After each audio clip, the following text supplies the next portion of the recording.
Okay, hello everyone, and welcome to another episode of the Intellectual Saviors of Wrestling with your hosts, the Master of the Brain Damage, Martin. and the one and only Sam H. And this is the Battleground review. So, what do we have to start with this one? Well, we're going to start off nice, fast and quick with the pre-show that nobody cared for. Didn't have any build-up at all. We just had a very random recap after the first match, or might have even been the before. I'm not 100% sure, but Breezango was there. The Usos were there. Breezango won with a roll-up. Yeah, great. I'm not sure what it does for either team going forward. Breezango beat former tag team champions. Right. That's about it. But then again, it's like them going to some random indie faction and saying, "Hey, we beat the Headbangers." That's a very clever point. Oh man. Right. So, getting on to the important stuff. yes. The main show. Okay. And we had started off with the women's tag team match. Different. They don't normally open the show with a women's match. No, it's normally safe for the toilet break. oh boy. Yeah, we had the team of Charlotte and Dana Brooke, and they facing against Sasha and her mystery partner. Ah, yes, the dreaded mystery partner who no one knew who it was going to be. And we didn't reveal it in the Battleground preview. We didn't, although we hint. Well, no, actually, I think we did sort of guess who it might be. Yeah, Sasha came out, and then it was none other than the former NXT Women's Champion Bayley. I called it.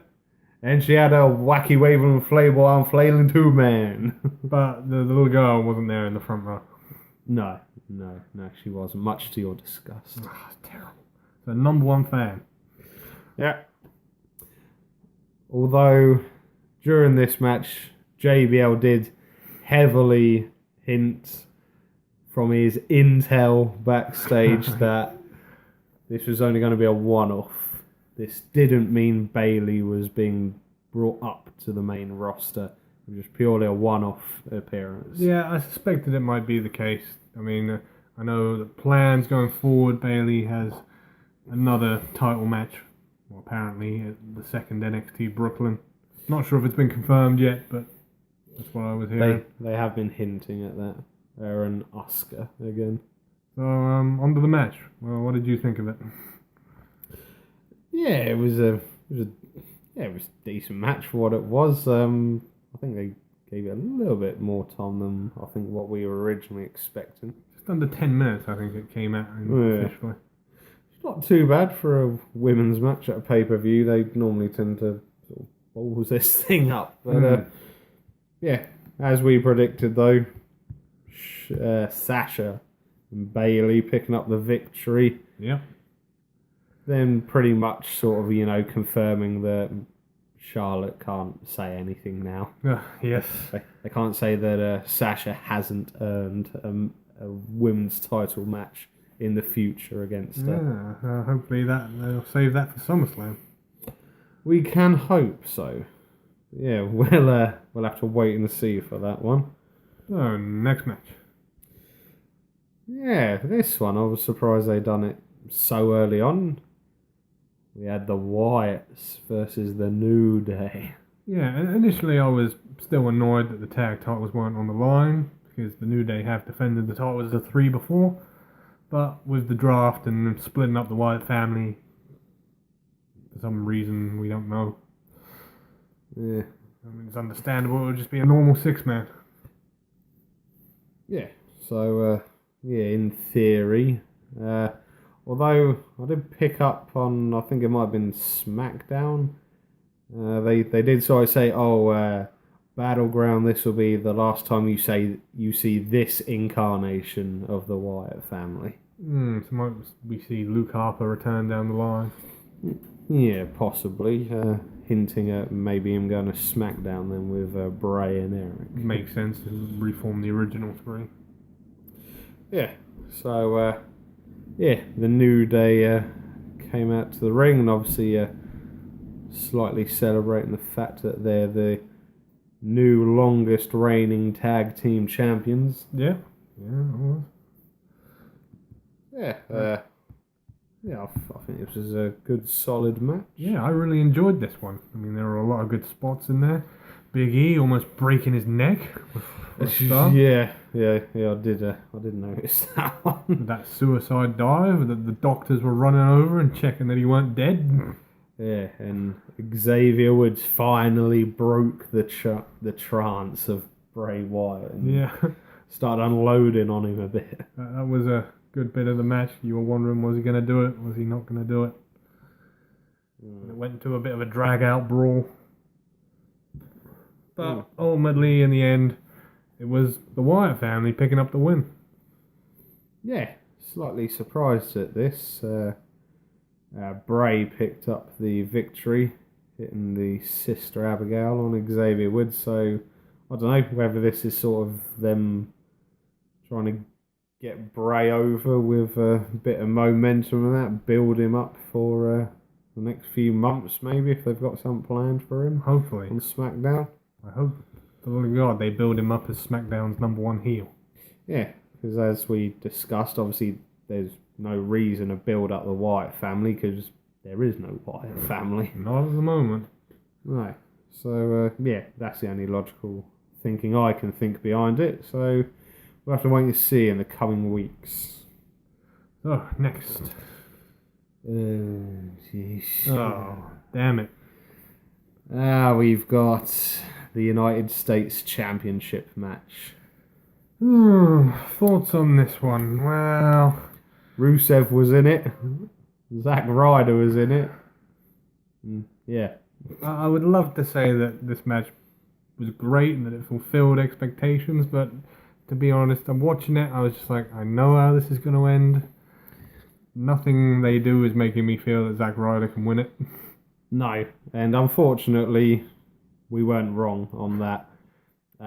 It just goes to beg the question, why even put Zack in the title picture? I know.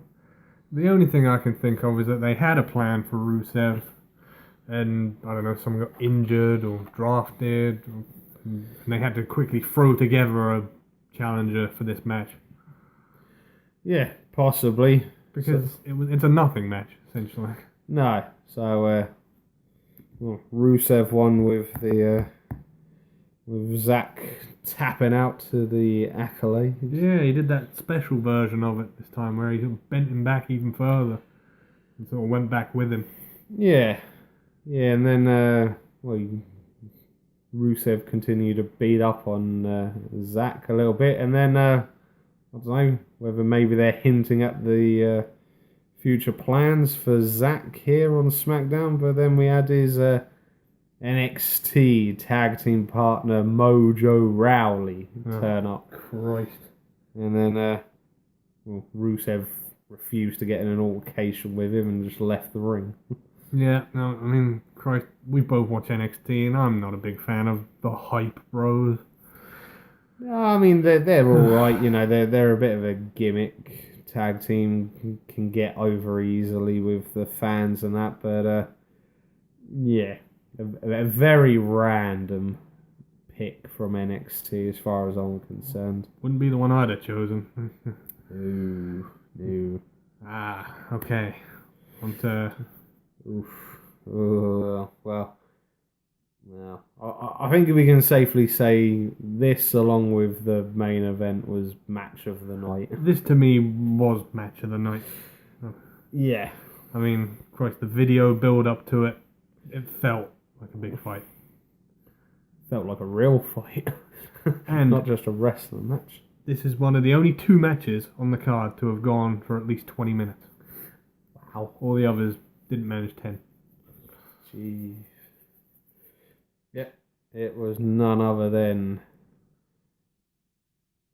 prize fighter Kevin Owens facing off against his arch rival, and I'm sure they're going to be fighting for many more years after this. This isn't the end of it. Oh, Kevin Owens versus Sami Zayn. yeah. I mean, Christ, where to start? This was a 5-star match in every sense of the word. Just everything just went so smoothly. Yeah. Moves, spots, that brainbuster on the ring apron. Eesh. Yeah. Sami Zayn messing up his springboard moonsault. Yeah, there were a few mishaps, shall we say. But the thing is, watching it, and even though you knew he had messed up, they worked it into the match. They worked in the arm injury. Yeah. I mean, that's the sign of a good match, when people take these things and just go along with it. Yeah, well, obviously, as it's been noted in the past, these two have got a hell of a long history with one another. They know each other inside out, and as we would expect, it didn't disappoint. I could watch this match over and over and over again. Yeah. And I'm hoping they do it again down the line. Yeah, you were on the edge of your seat the whole time. The crowd were chanting, "This is awesome," and I completely agreed with them. Yeah. And, well, at one point I thought it was all over when Kevin Owens hit that bullfrog splash. Bloody hell. Yeah, he killed it. Yeah. But no, right towards the end, he hit him with the pop-up powerbomb, and I was just like, he's near the ropes, he's going to get his foot on the ropes. Yeah. And the ending, I mean, this is one of those endings of the matches that you were just like, makes sense. Yeah. I mean, we both had our own views on it, but I think we can both say we both agreed that we thought, despite everything, Kevin's got the one over on Sami a fair few too many times, and Sami would pick up the victory somehow in this one, and he did. I mean, this is just, if you follow the story all the way back to last year, or the year before, the NXT Revolution pay-per-view, where Kevin Owens turned on Sami Zayn in the first place, and just followed it along, Royal Rumble, WrestleMania, Money in the Bank. This is just a storyline that just worked. Yeah, well, I'll give him his dues. It did take quite a bit to take Kevin down. I mean, it took 2 haluva kicks. Yeah, admittedly, I think he probably would have pinned him after the first one. He just wanted to make sure. Yeah, and I love that. Just the bit of him sliding down. And they were saying, "Is this compassion?" And no, he put him back in the corner, booted him again. And oh wow. Yeah. So no, if you haven't seen it, go and watch it. I'm going to watch it again. Yeah. And we suggest you go watch it again as well, if you haven't already. If you haven't watched already, where have you been? Yeah. No excuses. Terrible. Poor form, people. Yeah, jeez. Right, next match. I don't want to spend too long on this. It was a big, utter disappointment. We had our second women's match. Heel Natalia versus Becky Lynch. This one was my toilet break. I mean, I gotta be honest, this match didn't interest me at all. No. It wasn't great. And the ending was even more confusing. I mean, yeah, solid match. Nothing spectacular, nothing edgy. See, just it plodded along. Yeah. And then we had Becky tap out to the sharpshooter. Yeah, see, it just confuses me because at this day and age, Natalia, who's considered a veteran, they've turned her face, turned her heel, done everything with her. She doesn't need the win. No, and well, at some point you'd like to think they're actually going to build Becky up to be some form of a legitimate challenge for the women's title in the future, possibly. Yeah. And well, they're ballsing it up, basically. I mean, the commentators were hinting about Natalia having an ego now and turning over a fresh leaf. But go back and watch her run with Beth Phoenix when they were both heels, and it's exactly the same.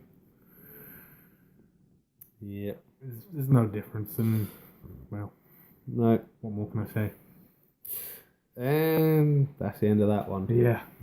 Go on. Moving on. Yeah, jeez. Better and better. Yeah. Now we've got the...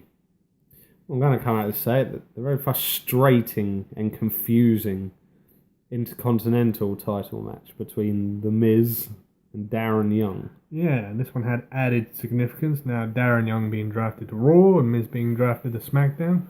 So this was also a battle of which brand is the title going to end up on. Yeah. The match was going along all right. Each wrestler was having their moments.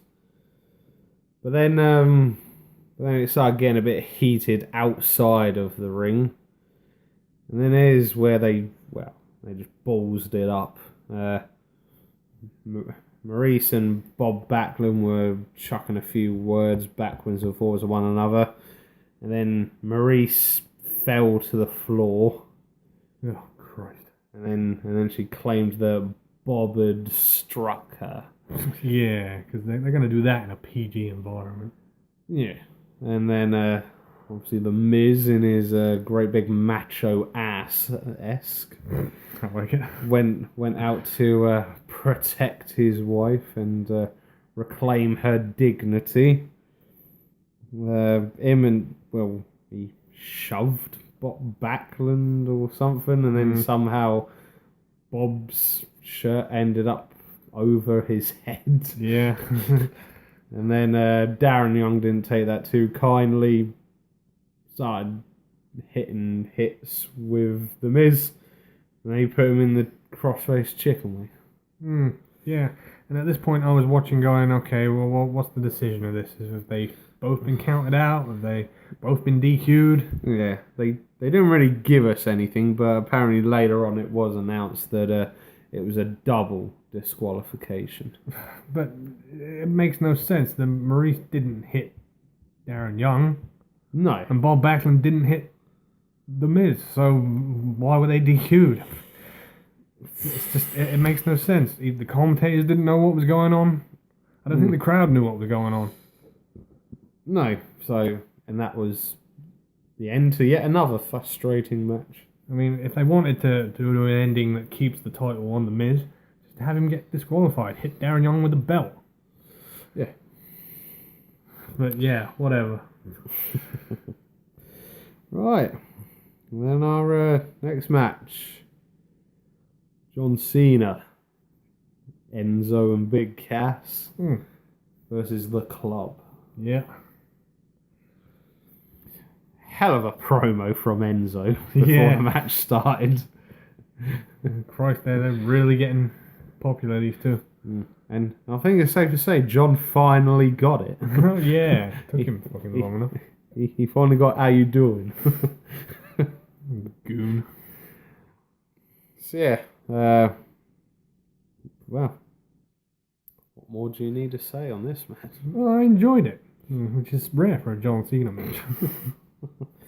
Well, I think given the people that were in the ring with him and the popularity of him, I think, he had to bring his A game, shall we say, with him. Yeah.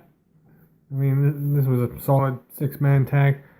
I'd say it was probably better than the Wyatts and New Day one. It went on a bit longer. Yeah. All 6 were given time to shine in the ring.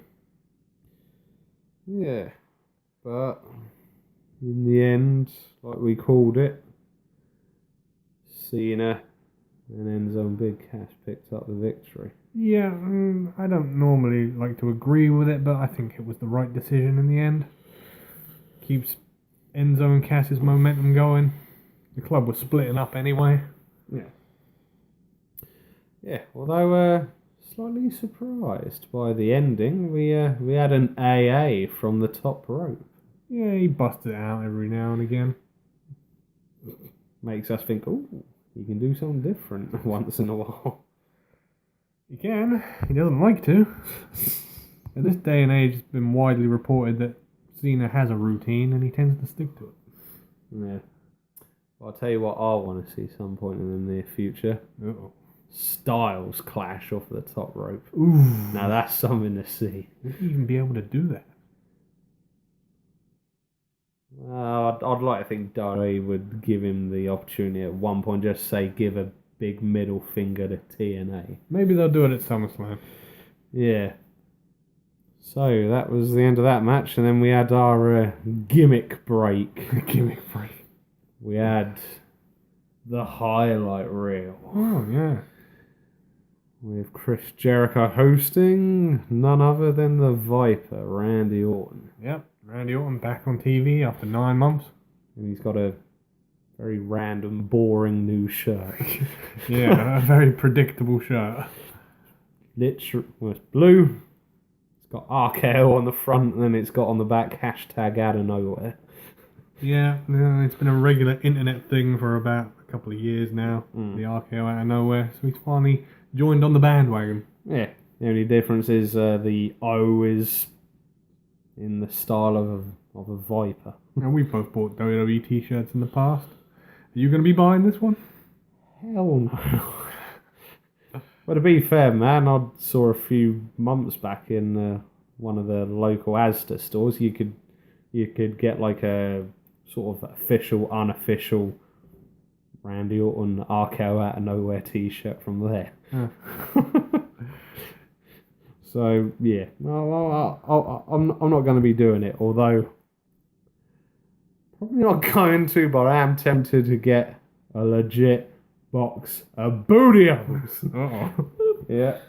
If you haven't heard over the weekend of Battleground, the New Day confirmed at San Diego Comic-Con, Bootios is becoming a real thing.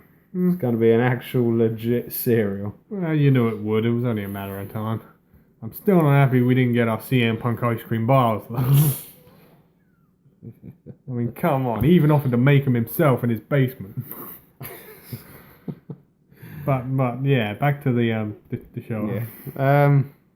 Yeah, it was all right. At the end of the day, it was a highlight reel. It might just be me, but I don't like Randy Orton as a face. No, I'd much rather have him as a heel. It just doesn't work for me, and not to mention as well, it was all a bit too nicey, and then Jericho just kept on teasing, going, "Oh, what are you going to do, Randy? Or are you going to do an RKO out of nowhere?" Yeah, and you knew he was going to. We called that on the preview. Yeah. He's going to eat an RKO sometime. And he did, eventually. So yeah, they talked a little bit about his upcoming match against Brock at SummerSlam. Yeah, he's got in a bit of a cheap shot on Brock. There's a very controversial comment of no enhancement needed. Let's not forget the little cheap shot you got in on Jericho as well. Because Jericho said to him, what you coming back and that after 9 months out? Why are you choosing to fight Brock Lesnar? And he said, well, I want to make an impact. I want to impress people. That he says I don't want to come back after 9 months out and fight Fandango. Yeah, I am. I think even Jericho got that one because he sort of made a face. Yeah, and then we had a little bit of the drink it in, man. Oh God. The gift of Jericho. No, you can keep that gift. And we got a receipt. I want to take it back. Yeah, went on for a minute or two longer than that, and yeah, Jericho ate an RKO. Yep.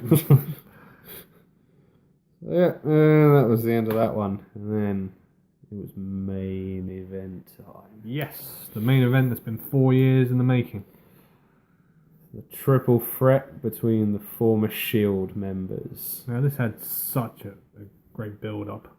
Yeah, they done a hell of a job with the promos and the video. I mean, I've said this before, but the only problem I had with this match is that it shouldn't have been the Battleground main event, and Reigns not being present for the build-up took away from it a little bit. Yeah, I can agree with that.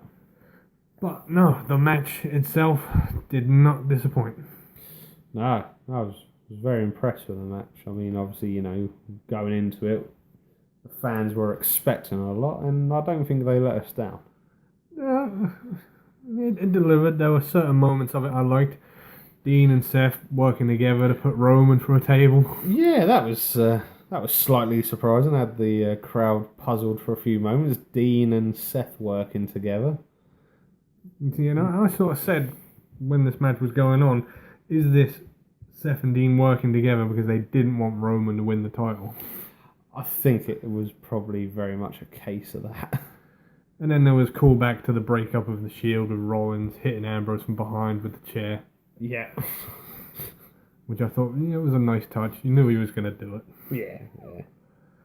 But no, I really enjoyed this match. Yeah. It's a hell of a match. And conveniently, the only other match on the card to go to 20 minutes. Yeah. But the impending question was, who would pick up the win and who would be the claimed best member of the Shield? Wow. It was a remarkable end with finishers and moves coming out of everywhere. Yeah. I mean, Reigns even got in a few good shots himself. There was a Superman punch into another move. Yeah. And then I believe the ending was Roman hit the spear on Seth. And then as he sort of turned around or went to go for the pin, Dean quickly grabbed him and hit the dirty deeds. Yeah. Dean wins, 1, 2, 3. And Roman at a clean pin. Much to the absolute hatred on Stephanie McMahon's face. Yeah, and they did a thing where you had both of the locker rooms watching on. The Raw was not happy and the SmackDown one was ecstatic. Yeah, that was a bit random though, because you're just sort of there thinking, really, would even half of these guys be that bothered about it? And I did notice something else as well. I don't know if you picked up on it, but when they were backstage watching it on the televisions, a certain female wrestler had a T-shirt on, not affiliated with her, and then when she came out to the ring, it had mysteriously been removed. Oh, I did not notice that. No, Becky Lynch was wearing the club shirt. Oh, Christ. And then conveniently when she came out to the ring, all of a sudden it had vanished and she was in different gear. Oh, that is convenient. Oh, I did like the ending to this match with all the people coming out, lifting Ambrose up. Yeah, although it was a bit weird that it was the Usos that hoisted Ambrose up on their shoulders. That is weird. He just pinned Roman. Yeah, especially after all the angle with the bloodline. Then again, I suppose Roman is now on Raw, so you got to go with. Also, and now he's the enemy because he's on the other show. Yeah, makes sense. Makes sense. Yeah. I mean, it sort of reminded me of WrestleMania 10 when Bret Hart won the title and they all lifted him up at the end. Yeah. But no, that was the ending of the match. Dean Ambrose holding the title up high, surrounded by his blue brothers and sisters. So, good pay-per-view. Yeah, and we'll be looking on intriguedly to see what happens on Raw and SmackDown this week. What will Raw's response be to the Intercontinental title and the WWE World Heavyweight title going to SmackDown? Yeah. Will we see a new main title be introduced on Raw? It'll probably be the return of the World Heavyweight. We can but hope. We've both discussed this. We know what we really want to return, but I don't think it's going to happen. No, that belt is long since gone. And it's currently hiding underneath your bed. It is. So, from your hosts, the Master of the Brain Damage, I've been Martin. and the one and only Sam H. We will see you again for the Raw and SmackDown reviews. See you later.